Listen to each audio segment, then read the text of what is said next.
दो फरिश्ते आए, मुनकर नकीर, उन्होंने बिठाया आपको। उन्होंने 3 सवाल पूछा। मन रब्बु का, तुम्हारा रब कौन? मां दीनों का, तुम्हारा दीन क्या? मन नबियों का, तुम्हारे नबी कौन? तुम्हारा रब कौन, तुम्हारे नबी कौन, तुम्हारा दीन क्या? यही 3 सवाल होगा बस, चौथा कोई सवाल नहीं होगा। कितनी प्रॉपर्टी बना के आए, सवाल नहीं। कितना पढ़ लिख करके आए, यह भी सवाल नहीं। कितना धन दौलत कमाया, यह भी सवाल नहीं। सवाल 3 होगा, तेरा रब कौन, तेरा दीन क्या, और तेरे नबी कौन। अब जरा दिल पर हाथ रख के बताना मेरे भाइयों, इन 3 सवालों का जवाब आपको कहां मिलेगा? स्कूल में तो नहीं मिलेगा, कॉलेज में तो नहीं मिलेगा, साइंस में नहीं मिलेगा, मैथ में नहीं मिलेगा, हिस्ट्री में नहीं मिलेगा, इंग्लिश की किताबों में नहीं मिलेगा। इन 3 सवालों का जवाब रब के कुरान में मिलेगा और मुस्तफा के फरमान में मिलेगा। आप आज बच्चों को मदरसे नहीं भेजते, मुझे एतराज नहीं, आप स्कूल भेजो, मुझे कोई एतराज नहीं, मगर आप अपने बच्चे को इस लायक बनाओ, अपनी बेटी को इस लायक बनाओ कि आपका बच्चा और बच्ची स्कूल में पढ़ कर इन 3 सवालों का सही जवाब दे दे।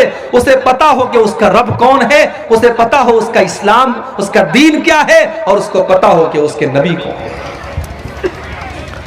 जिस स्कूल में क्रिसमस के मौके पर ऊपर से टॉफी गिरा करके ये बताया जा रहा हो कि आज अल्लाह का बेटा पैदा हुआ है, नऊजुबिल्लाह, आज अल्लाह का बेटा पैदा हुआ है, इसलिए अल्लाह ताला टॉफी बांट रहा है। जहां स्कूल में बच्चों को ये तालीम दी जा रही हो, वहां का बच्चा कैसे मुसलमान होगा? जहां लड़कियों को ये सिखाया जा रहा हो कि तुम्हारे बदन का कोई पर्दा नहीं है, तुम जैसे चाहे वैसे कपड़े पहन करके निकल सकती हो, वहां पढ़ने वाली लड़की कहां से पर्दा करेगी और उसकी आंखों में कहां से शर्म हया आएगी? इसीलिए आज मुसलमान लड़कियां गैरों के साथ फरार हो रही हैं। नाम था सलमा बानो, नाम था आयशा बानो, उसने नाम रख लिया संगीता देवी, सीता देवी, उसने मजहब भी तब्दील कर लिया, उसने मुर्तद भी हो गई। वो कितनी मिसालें मौजूद हैं।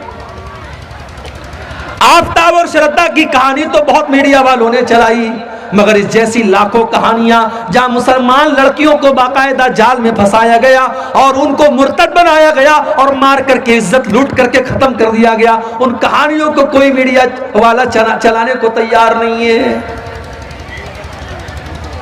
और आज तो मीडिया वालों को भी खरीदा जा रहा है।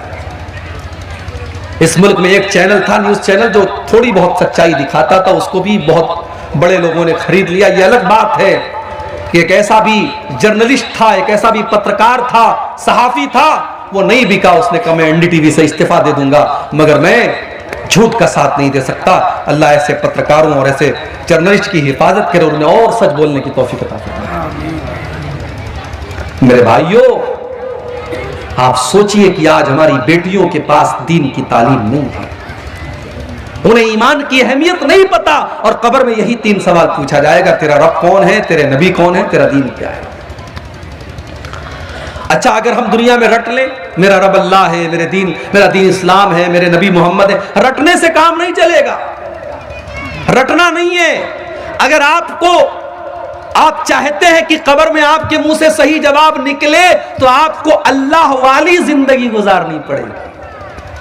अगर आप चाहते हैं कि कब्र में आपके मुंह से निकले मेरा दीन इस्लाम है, तो आपको इस्लाम पर चलना पड़ेगा। आपकी जिंदगी इस्लाम वाली होगी, तब कब्र में सही जवाब निकलेगा। अगर आप चाहते हैं कि कब्र में जब फरिश्ता पूछे तेरे नबी कौन है, और आपके मुंह से ये निकले मेरे नबी मोहम्मद सल्लल्लाहु अलैहि वसल्लम है, तो आपको अल्लाह के नबी के तरीके पर जिंदगी गुजारनी पड़ेगी। जो बंदा मोमिन होगा, जिसने ईमान वाली जिंदगी गुजारी होगी, वो इन 3 सवालों का सही जवाब देगा। वो कहेगा मेरा रब अल्लाह है, मेरा दीन इस्लाम है, मेरे नबी मोहम्मद है। फरिश्ता पूछेगा वमा युदरीका, तुझे इन 3 सवालों का जवाब कैसे पता चला?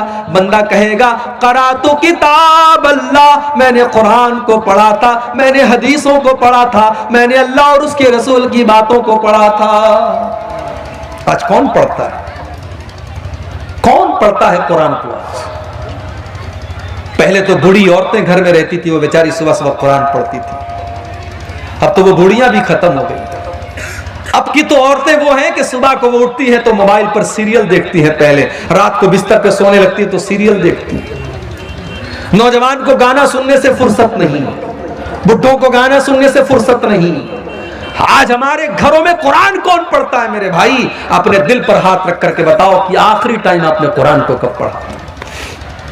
हमने कुरान के साथ बहुत नाइंसाफी की है, और कल कयामत के दिन अल्लाह के नबी हमारा गरेबान पकड़ेंगे, और अल्लाह के नबी क़यामत के दिन अल्लाह की बारगाह में कहेंगे, वक़ाल रसूल या रब्बि इन्न कौमी इत्तख़ज़ू हाज़ल कुरान महजूरा। अल्लाह के रसूल कहेंगे, ऐ अल्लाह मेरी इस कौम ने कुरान को छोड़ दिया था, कुरान को छोड़ दिया था। अल्लाह कब्र में तीनों सवालों का जवाब देने वाला कहेगा, मैंने कुरान को पढ़ा था। और जो इंसान काफिर था, मुनाफिक था, इस्लाम पर नहीं चलता था, उसके मुंह से सही जवाब नहीं निकलेगा। वो चाह करके भी सही जवाब नहीं दे पाएगा। उसके मुंह से बस एक ही जवाब निकलेगा, हा हा ला अदरी, हाय हाय मैं नहीं जानता।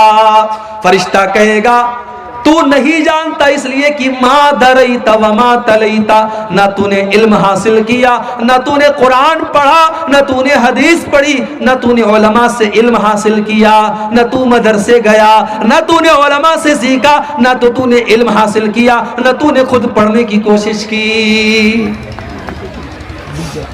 तो अल्लाह ने फरमाया, कल्ला सौफ तालमून, अन करीब तुम जान जाओगे। सुम्मा कल्ला सौफ तालमून, तुम जरूर जान जाओगे अपनी हकीकत को।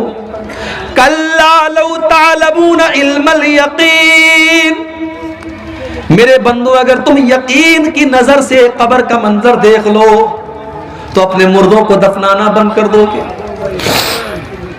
अगर कब्र के अंदर जो अजाब हो रहा है, अगर वो अजाब हमारी आंखों के सामने आ जाए मेरे भाई, तो कोई अपने बाप को कब्रिस्तान लेके नहीं जाएगा, कोई अपने बेटे को कब्रिस्तान लेके नहीं जाएगा। अल्लाह के नबी फरमाते हैं कि अगर मुझे इस बात का डर ना होता कि तुम अपने मुर्दों को दफनाना बंद कर दोगे, तो मैं अल्लाह से दुआ करता कि वो अजाब कब्र की आवाज तुमको सुना दे। लेकिन हम सुन लेंगे तो मुर्दों को दफनाना बंद कर देंगे। कल्ला लौ तालमून इल्मल यकीन, मेरे बंदो अगर तुम यकीन की नजर से कब्र के अजाब को देख लो, अल्लाह के अजाब को देख लो, तो तुम्हारा क्या हाल होगा। लतरबुन्नल जहीम, तुम जरूर जहन्नम को देखोगे। जहन्नम, हाय हाय। अब ये पूरा टॉपिक है कि जहन्नम कैसी है और क्या है। कभी इंशाअल्लाह आपके इलाके में मौका मिला तो तकरीर इस पर होगी कि जहन्नम कैसी हो। इतना समझ लीजिए कि तकलीफ और टॉर्चर की आखिरी हद है जहन्नम।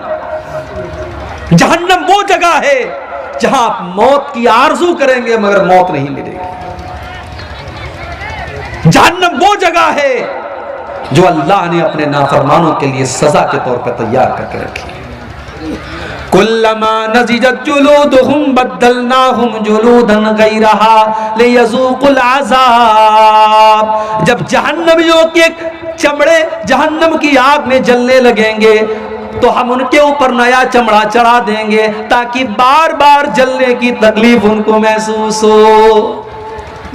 जहन्नमियों को आग का बिस्तर दिया जाएगा, उनको ऐसा फल दिया जाएगा जिसको खाने के बाद उनका पेट अंगारा बन जाएगा, उसको कड़वा कसैला जहन्नमियों का पीप और मवाद पिलाया जाएगा। लतरवुन्नल जहीम, मेरे बंदो तुम जहन्नम को जरूर देखोगे। मेरे भाइयों, आज अगर दुनिया में कोई जल जाए, उसकी लाश को देख करके हम बर्दाश्त नहीं कर सकते। सोचो मेरे भाइयों, हमारे बेटे और बेटियां जहन्नम की आग में जले, हम ये कैसे गवारा कर सकते हैं। हमारी बीवी, हमारा परिवार जहन्नम की आग में जले, हम ये कैसे गवारा कर सकते हैं। लतरवुन्नल जहीम, मेरे बंदो तुम जरूर जहन्नम को देखोगे।